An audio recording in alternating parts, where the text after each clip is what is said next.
Welcome back to the morning show here on Arise News. The United Action Front of Civil Society, otherwise known as the Organized Civil Society of Nigeria, at the end of the review meeting of its national coordinator team held earlier in the week, unequivocally decries the prevailing harrowing hardship currently being experienced by Nigerians in the wake of recent economic policies imposed on the country by the newly inaugurated administration of President Bola TINUBU of the ruling All Progressives Congress, APC. The organized civil society group says the unconscionable imposition of government policies without proper consultations and engagement with stakeholders and citizens, in spite of the foreseeable overriding negative effect of these policies on the Nigerian masses, must be revisited in order to alleviate the suffering of the masses.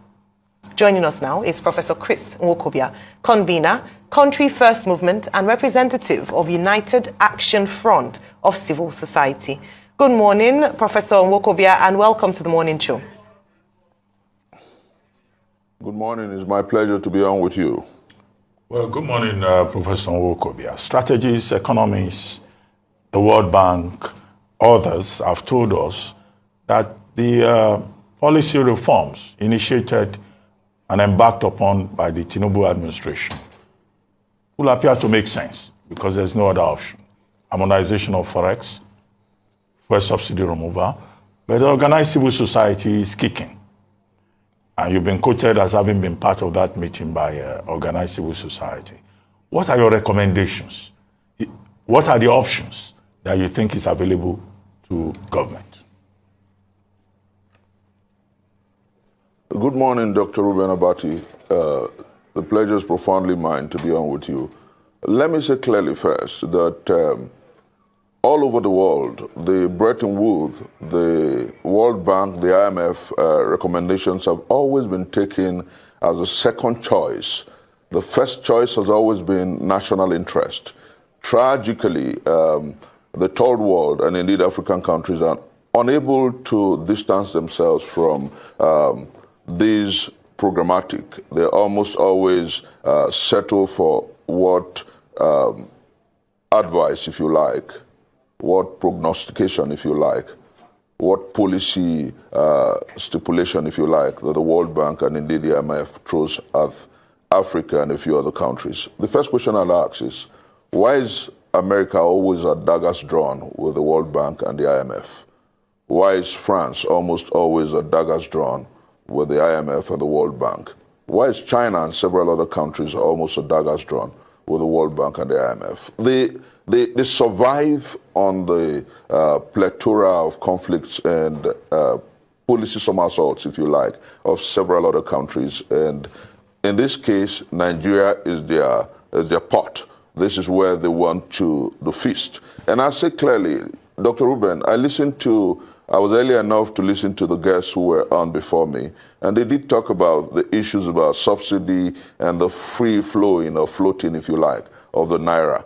Let me say clearly, I'm not an economist. By training, I'm a lawyer. By vocation, I do PR consultancy and leadership training. But let me say clearly that as you and I talk, it's obvious that if you do not have an economy that understands, that addresses the fundamental issues of nationhood, if you dance through the contours or the confines of populism over policy articulation and formulation, if you try to impress those who want to run your economy for you, then you run into a dead end. And that's exactly what we have. Look at the value of the naira as it is today. And you ask yourself, if you go just a simple Google check and ask what will happen if you free float, if you allow your naira without ensuring that you pluck a few holes, without ensuring that there is production, without ensuring that there is export, what happens to your economy when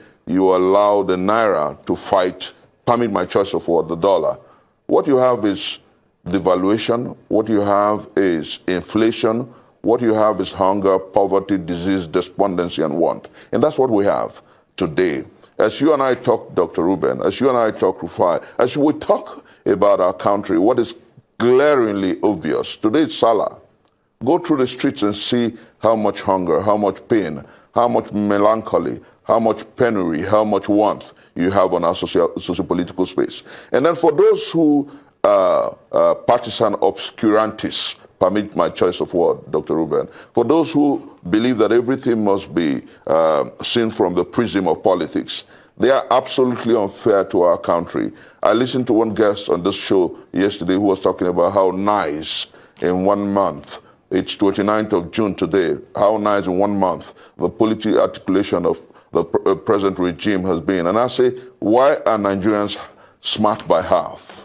You know, it was one of the greatest philosophers who said, oh, what a tangled web we weave when we first will practice to deceive. The truth is that every administration in our historicity, particularly since 1999, have done these same things that President Bola Ahmed Tinubu has done. You change the CNCs, you appoint a new police IG, you take out the EFCC chairman, you do a few things. And it's what we're used to.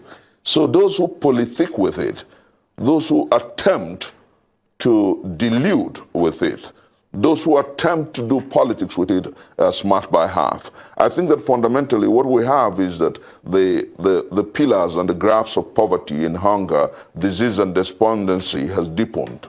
As you and I talk, there are many more Nigerians who are going down the poverty mark. As you and I talk, the statistics and the figures reeled by the guests who were here before me are harrowing. As you and I talk, over 100 million Nigerians down the poverty mark. And so I think that the time has come for us to tell the present president and those who superintend over our country that this is not the time for populism. This is not the time to dance the music or the tune played by the IMF, the World Bank, and indeed the Bretton Woods associations, organizations. This is the time to put Nigeria first. And that's the position of the civil society. That's the position of the Action Committee, and that's the position of the Country First movement that I represent. The time has come to think about how we'll fix our country and make leadership responsible and responsive to our people. All right, Professor Nwokobia, so despite your misgivings about the policies and its an obvious effect on Nigerians, it's already been done. It's been implemented currently, so we want to look forward.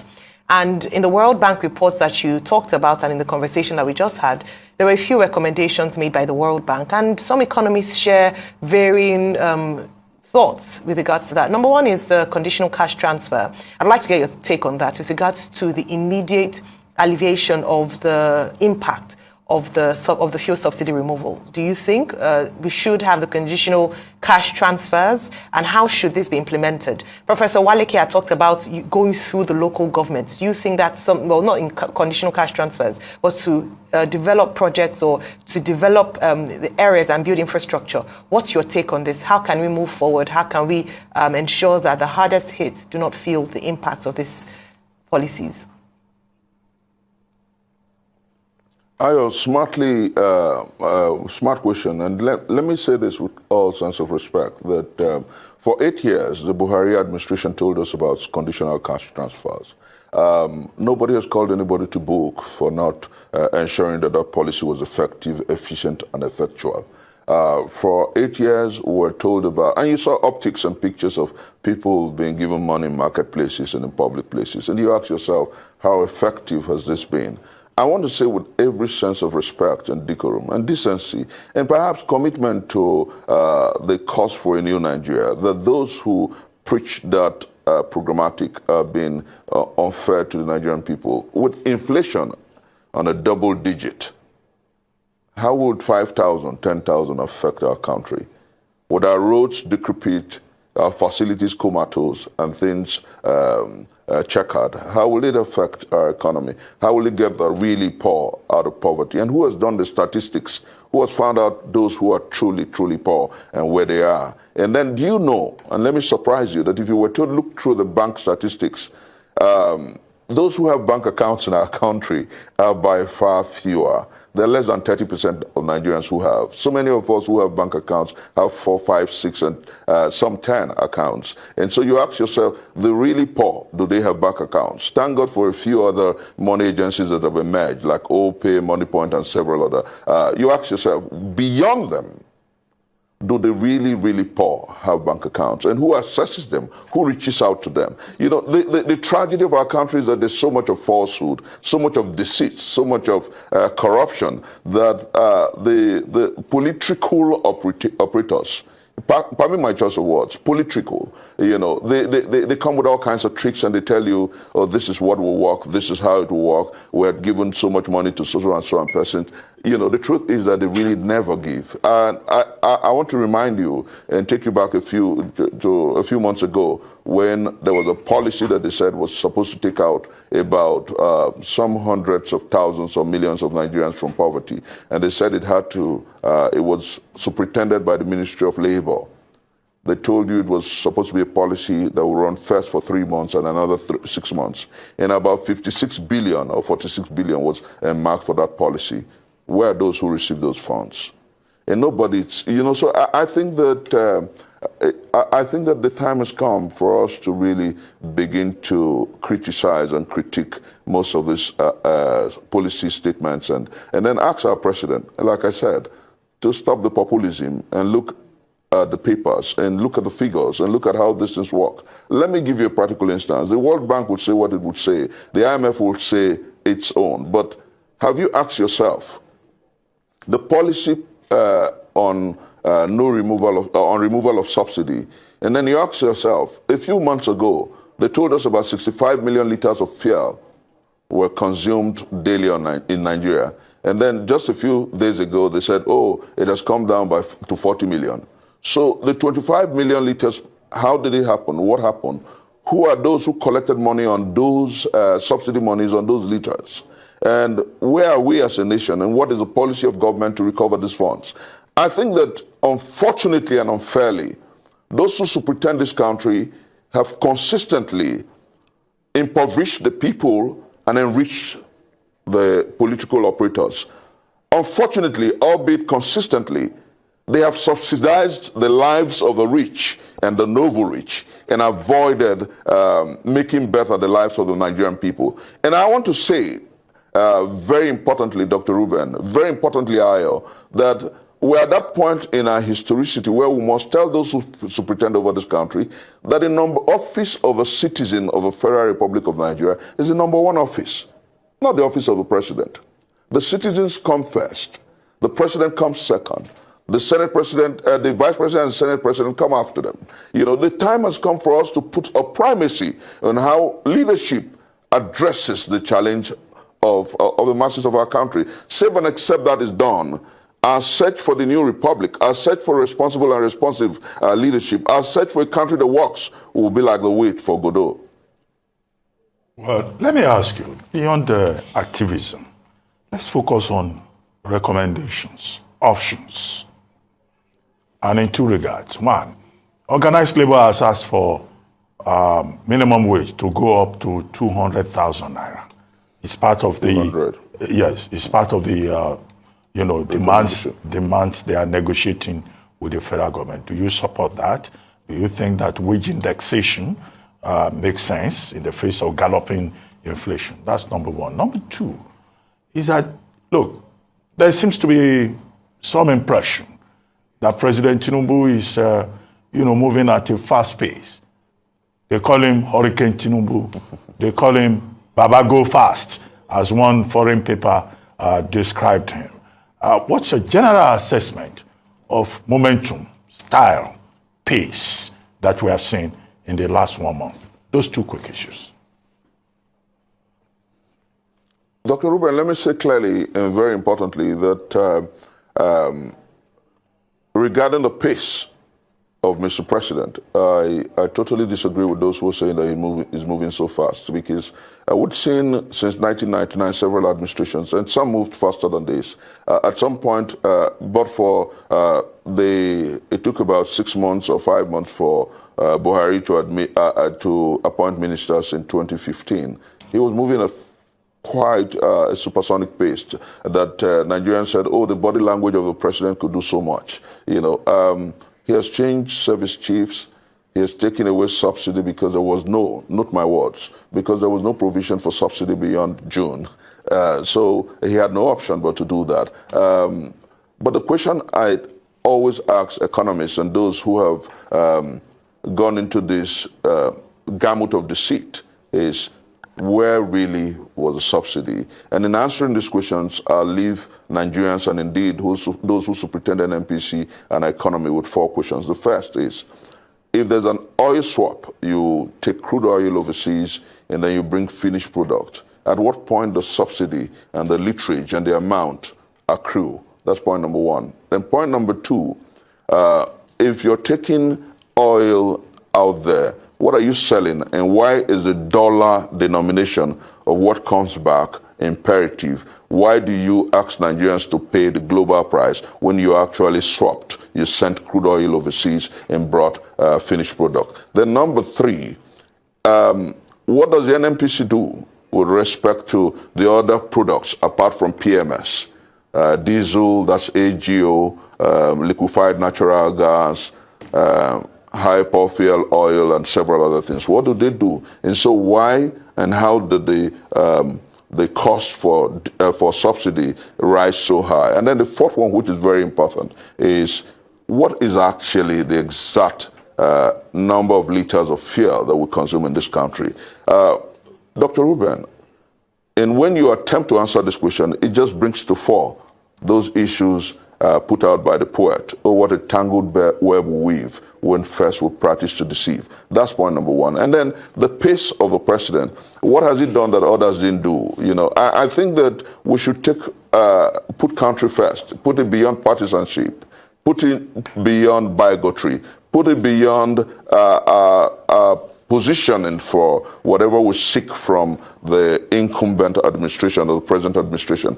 I want to say that the time has come for us to look at how leadership affects the masses of our people. The bars of poverty has deepened. The bars of want has deepened. The bars of despondency is higher than it ever has been in our country and our historicity. So what my advice, like you noted, would be is for government to put proper policy articulation first, beyond populism. If the world has said subsidy, let us properly look at who is subsidizing who and what are we subsidizing. Consistently, Nigerian administrations have subsidized the lives of the rich. You know, they have feasted on our collective patrimony. And as you and I talk, the Revenue Mobilization and Fiscal Association is still denying whether it has increased the salaries of political office operators by 114%. That's how unfair those who pretend over our country have become. That's how egocentric. That's how self-centered. That's how individualistic they have become. So what is important here is that we take away from our collective discourse of the way forward individualism and populism and look properly at how these things affect the Nigerian people. I think, and that's my personal opinion, that this presidency must come down from the dance around the contours and confines of populism and address the fundamental issues of nationhood. Well, just before we wrap up, some people have a different opinion. They don't think it's populism. They think these are decisions that should have been taken long before now. In fact, fuel subsidy should have been removed, as many have argued since 2012. But in any case, I wanted to ask you, do you think any of the other candidates in the 2023 election could have done better? Briefly, because we need to go. And you've been quoting Walter Scott for the benefit of our viewers. Mamion, 1808, Walter Scott, oh, what a tangled web we weave. Sir Walter Scott. Yes. Sir Walter Scott. Yeah. Yeah. Let me say clearly that all that we have seen in the lifespan, 1 month of this administration, is copycatting the policy programmatic of Peter Gregory Obi. So clearly, Peter Gregory Obi would have done better. Clearly, he understands the Nigerian politics. Clearly, he understands the economy. He clearly understands business and is a trader. And I hope that the courts of law will do what is proper, right and right by ensuring that the man who truly won the 25th February election. We've got to go now. You are obedient. Yeah. That has been established.